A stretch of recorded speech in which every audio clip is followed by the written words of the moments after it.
Slam it. What's up, everybody? Welcome to the Novichenko Whips YouTube channel. Today we're doing something exciting on the G63, the first quote-unquote mod, and that is intake filters and intake spacers. Let's check it out. 157 engine is a twin turbo 5.5 liter hand built. Look at this. Who was this built by? Tobias Gill. Thanks, Tobias, for putting together a stellar engine. So the intakes run from the sides of the vehicle into the boxes and then into the turbos on the sides front of the engine. And then of course the air is pressurized underneath this center section into like a heat exchanger and then goes into the engine intake manifolds. We are going to pull apart these boxes and see what the intake filters look like. I have not had a chance to inspect them. Who knows if they've ever been changed. And then we're gonna improve airflow, of course, for more power, more grunt, more torques, more powers. Let's go. Making the box faster. The easiest parts, of course, in the beginning, just carefully take off these covers. You don't want to break these little pieces because they do break off easily. I'll leave that there for now, but I'm going to fix it later. I've had to fix one on this side before. This one's still there. I glued it. Seems to be intact. We'll take off the center piece as well. It's interesting how much goes on under these little covers. And let me show you that. So you've got a bunch of boost solenoid, expansion tank for the turbo coolant system, ECU, and then of course you can see your charge pipes coming into that center section. I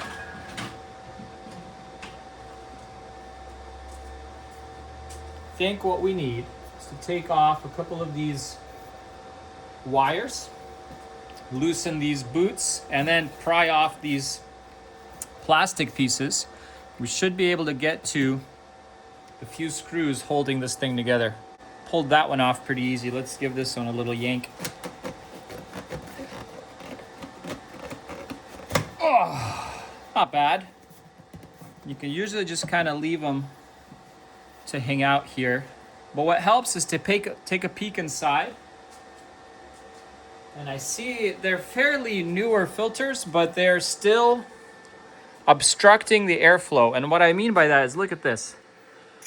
Your air flows in through already that restricted pipe, and then your filter kind of sticks down halfway, and then your air hits that, has to make it under it, and then get sucked up. And so what we're doing today is putting in a spacer right where this thing connects, so that filter can be raised up, and you have more airflow, and we're doing high flow filters. Should improve sound and response and performance and boost and etc. Let's go. Interesting. Okay. Pull that out and see what we can do to disconnect this little sensor. Now I can also inspect down here. There we go. Ta-da! And now there's probably some T25s or T20s to take out these screws. Streamline things a little bit. You can see how compact these engines are. So this is where you would go in and do your coil packs and spark plugs. You take off these covers. Oh, look at that. Let's just do that and take a look underneath. It's like a nice insulation, probably for sound, because these are direct injection engines. Those are your injectors and coil packs really close together to each other. That's a good thing. We also should do some carbon cleaning on this car. Let's take these apart.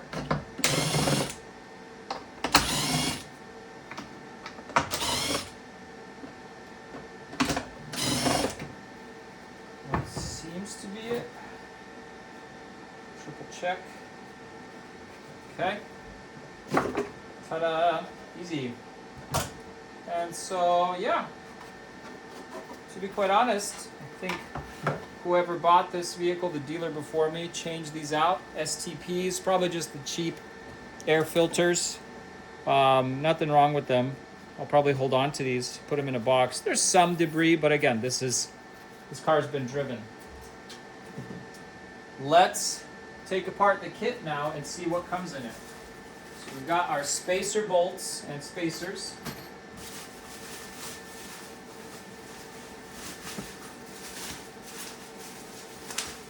Oh yeah. The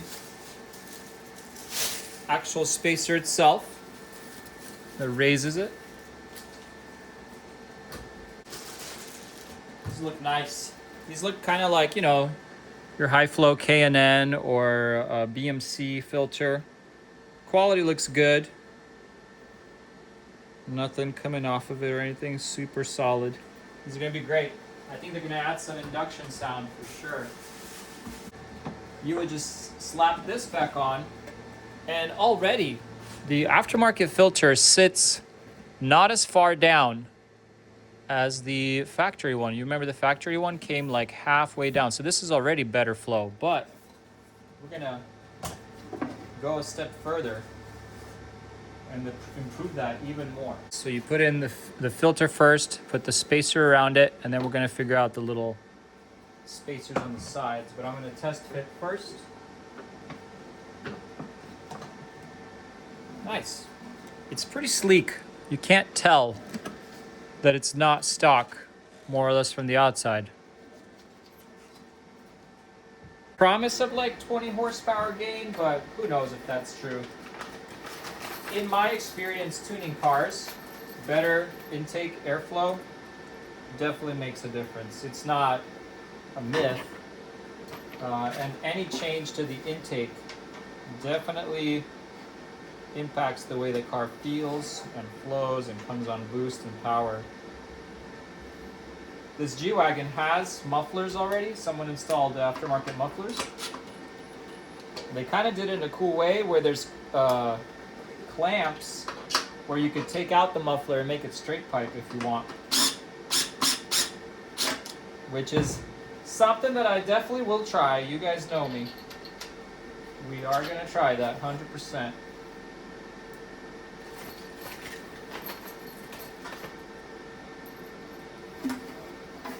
Muffler delete it, the thing's gonna scream. Ta-da! So here is the after. You see that guy? Check out all the airflow. This thing is nice and flush now. The air is zooming in. You got your full, whatever, 3 inches and 3 inches out. Let's pop these back in the car. So I took apart the second side. Look at this guy. This is definitely not new. This one looks crummy. So I don't know why they, when you buy a car, check stuff like this, right? Like why would they replace one and keep an old dinky one that's falling apart? This is confusing. But again, this is the intake side. This is the side that faces the turbo. It's still clean, still fine. It's just kind of weird. Like completely two different brands. They probably even flow differently. That could be an issue. You don't want two sides, two banks flowing different air. That would confuse the engine and the ECU. So thoughtful that they even give you little spacers for these front pieces on the little covers so that they don't look completely off. How nice. Here's how she looks, put all back together. What happened was I tried to screw out those little mounting balls and one of them stripped, so I'm gonna have to replace it. And so in the meantime, these look a little bit misaligned. If you look closely, maybe I'll just run it without them. Some people run it without the engine covers, right, to let things cool a little better. But of course, now that you've raised up the intakes, you can see there's now a gap where it used to sit flush with the ECU. No biggie for me, honestly. It's just a nitpick for some people, but let's start her up, see if she sounds any different at all.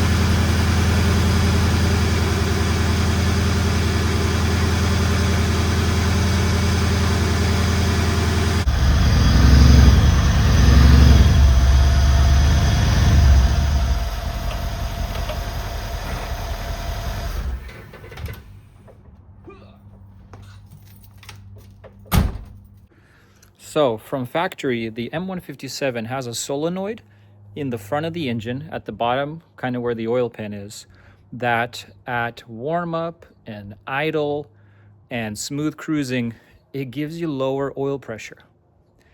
And a lot of the decreased oil pressure, don't quote me, but a lot of that decreased oil pressure also means you're not getting oil squirters squirting oil on the piston skirts. What do the M157s struggle with? Cylinder scoring. Duh. And guess what? The mod, you just disconnect the solenoid and it stays in the high pressure mode. People have had these engines fail because their solenoid gets stuck in the low oil pressure mode all the time, even when they're flooring it, when they're in boost, when they're gunning it, and bye-bye engine. So today, let's disconnect the solenoid and let our car live and enjoy life to the fullest of oil pressures. Okay, so a little bit of work to bust out the shield, but our plug is located, if you're facing the vehicle, straight to the left of the crank pulley. Okay, a little bit of work to get the bottom shield off, but you can see on right to the left bottom of the crank pulley is this thing. We need to pull out that little white tab and pull that sensor out. This is where we are right now for reference, under the G63. And so that comes out. You just isolate it from the elements, put a boot on it or something, or tape it up with electrical tape and zip tie it off somewhere where it won't get wrapped up in that, maybe down to this line. And we can start the car again and see how much quicker she'll warm up and how much better the oil pressure will be. Let's fire her up and watch our oil pressure. Sorry, oil temperature. You can't really watch oil pressure.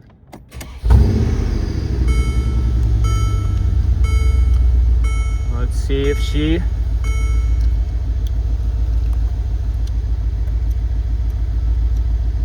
To me, I also hear less like lifter noise, less valve train tick. Again, for the same reason, most likely, that you have higher oil pressure and you're getting it everywhere in the engine that you're supposed to, right from the get-go. I don't mind my car warming up faster and having higher oil pressure at idle. Let me know what you guys think or what you guys do.